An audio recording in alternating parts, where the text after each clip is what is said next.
안녕하세요. H성형외과 백정환입니다. 오늘 설명드릴 내용은 하악 외소증 환자에서 양악수술 시행 후 턱끝 전진이 하악이 외소한 모습이 개선이 되지 않고 길이만 약간 증가하고 또 하악 체부에 약간의 함몰이 관찰되는 환자의 모습을 통해서 어떤 식으로 수술이 되어야 하며 양악수술이 하악 외소증에서 어떠한 제한점을 가지고 있는지를 설명드리려고 합니다.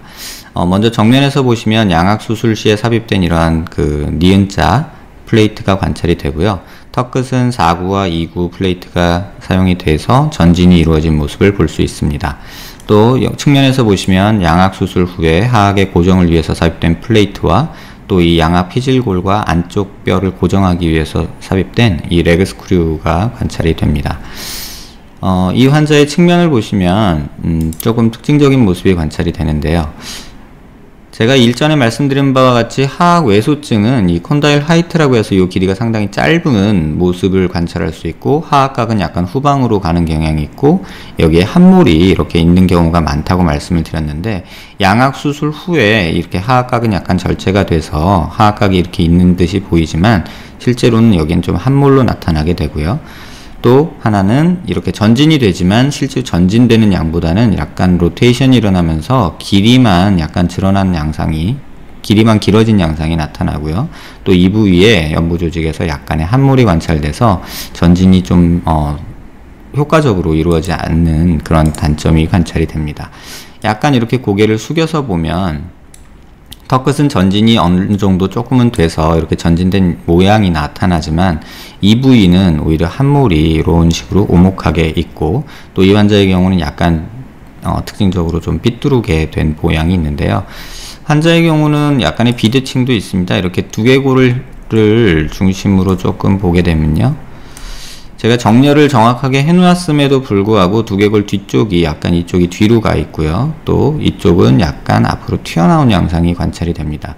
하악각 끝도 콘다일 위치도 양측에서 약간은 차이가 관찰이 됩니다. 이쪽이 조금 더 앞으로 나와 있고 이쪽 하악 과두는 약간 뒤에 위치한 이런 양상을 보이게 됩니다.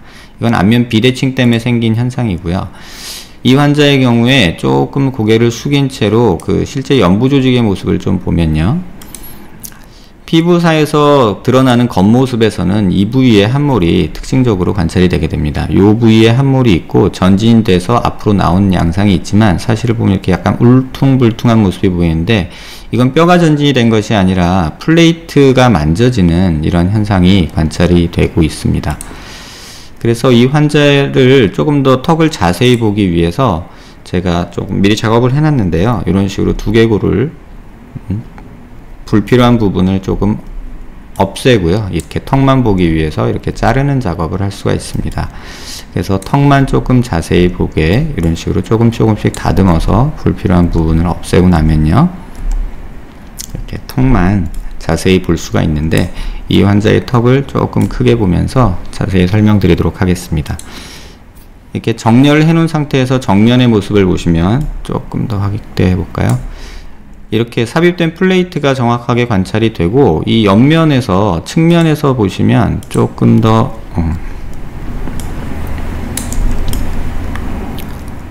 잘 보실 수가 있는데 지금 이 모습을 보시면 어느 정도 전진이 이루어졌다라고 생각했는데 사실은 이 플레이트에 의한 전진량만 있지 이 뼈 자체가 전진이 된 모습은 확인하기가 힘듭니다.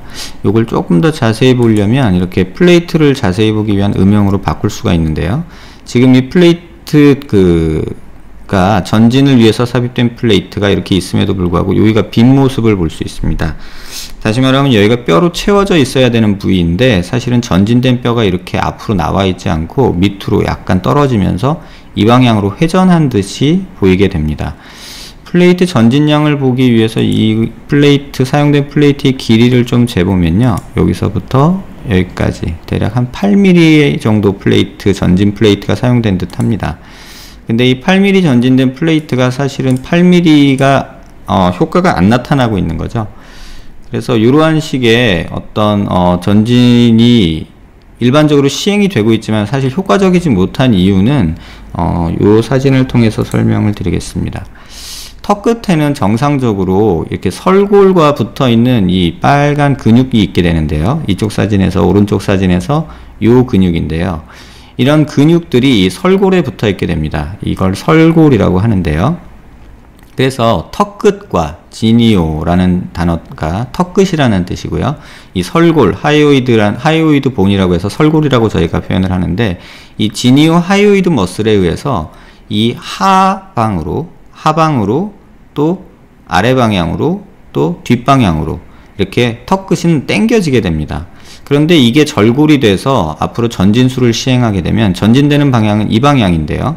지금 이 방향으로 전진이 되는 것이 이 근육에 의해서 방해를 받게 되고, 전진된 뼈가 자꾸 후방향으로 하방향으로 이렇게 당겨지는 효과가 생깁니다. 그러면 고정된 플레이트가 이러한 지니오 하이오이드 머슬의 힘을 이겨서 뼈가 굳을 때까지 버텨줘야 되는데, 현실적으로는 전진이 많이 이루어진 경우에는 이 근육의 힘이 더 강하기 때문에 플레이트의 고정력을 이기지 못하고 뼈가 약간 이쪽 방향으로, 다시 말하면 하방으로 약간 로테이션이 일어나는 현상이 일어나게 됩니다.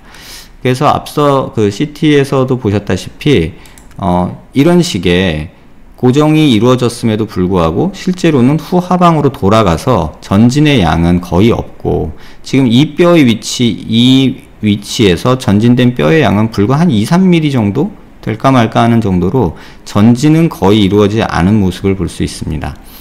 그래서 이러한 단점들이 하악 외소증 환자에서 종종 관찰이 되는데요.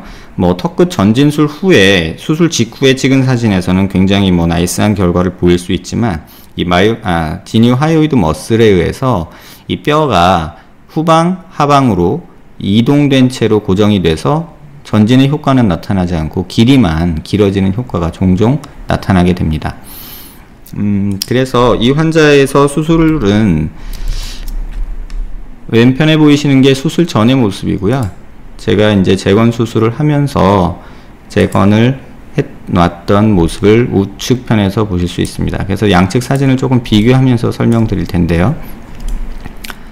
먼저 이 환자에서 필요한 것은 이 체부의 부족한 볼륨입니다. 그래서 왼쪽 사진에서 보시면 수술 전 모습에서 이러한 함몰이라고 말하긴 뭐하지만 조금 전진이 필요한 이런 부위가 있는데, 이 수술 후의 모습에서 이런 부위까지도 보형물이 삽입이 돼서 이 부위가 볼륨이 적절히 만들어진 모습을 볼 수 있습니다.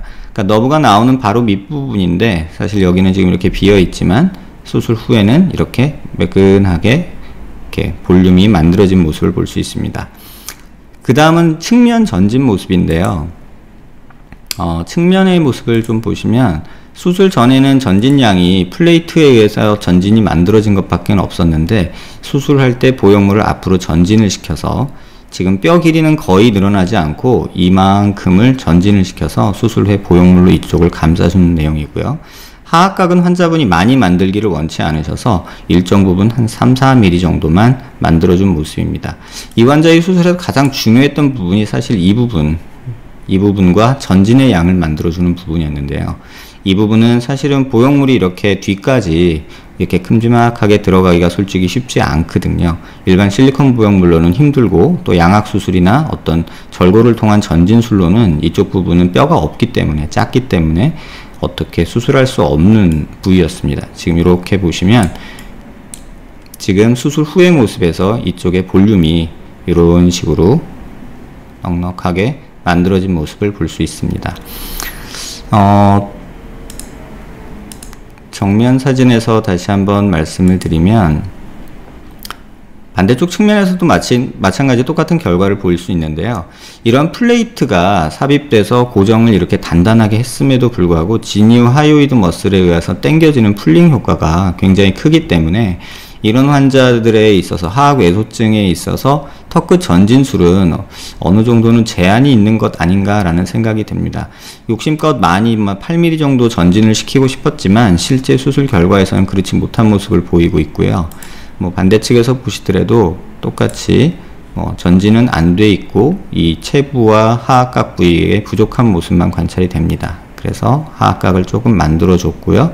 그 다음에 최부 이쪽 부분도 마찬가지로 볼륨을 좀 줘서 이렇게 오목하게 또는 울퉁불퉁하게 있는 이런 부위가 이렇게 매끈하게 재건이 된 모습입니다. 가장 큰 제가 하악 외소증에서 양악의 한계점이라고 보는 이유가 사실은 이 부위입니다. 이 부위가 양악 수술을 한 모든 환자분에서 가장 뼈가 부족한 부위인데요. 이 부분이 하악각 절제가 이루어지지 않으면 하악각이 있고 여기에 오목한 모습이 나타나게 됩니다. 그렇다고 해서 하악각을 절제해 주면 또 약간의 개턱 같은 모양이 돼서 측면에서 턱끝만 뾰족하게 나온 모양이 되고 턱끝 길이가 그렇게 늘어나지 않은 그런 모습을 종종 보게 됩니다. 지금 옆에서 보면 하악 외소증은 전반적으로는 이쪽 앞뒤 길이, 그러니까 이 부위죠. 턱의 앞뒤 길이가 조금 늘어나야 된다는 어떤 숙제가 있고요. 그 다음에 턱이 전진이 돼야 된다는 거에 같은 얘기고요. 그 다음에 또 턱이 너무 길이가 짧은 경우에는 길이도 어느 정도 늘어나야 된다는 어떤 숙제가 있습니다. 근데 그 두 가지를 동시에 양악 수술로 얻기는 현실적으로는 좀 어려운 것 같습니다. 이 수술에서도 보듯이 길이는 어느 정도 연장이 됐지만 전진은 되지 않았고 또 양악수까지 했음에도 불구하고 앞뒤 길이 증가는 거의 이루어지지 않은 듯한 모습입니다. 그래서 하악 외소증 환자에 있어서 뭐 양악 수술이나 사막 수술이 뭐 틀린 수술은 아닙니다. 하지만 어느 정도는 대안이 될 수 있는 수술이 이런 보형물을 통한 전진술 또는 이런 볼륨을 채워주는 수술이 그런 수술에 어떤 보완할 수 있는 대안이 될 수 있지 않을까 이런 생각을 합니다.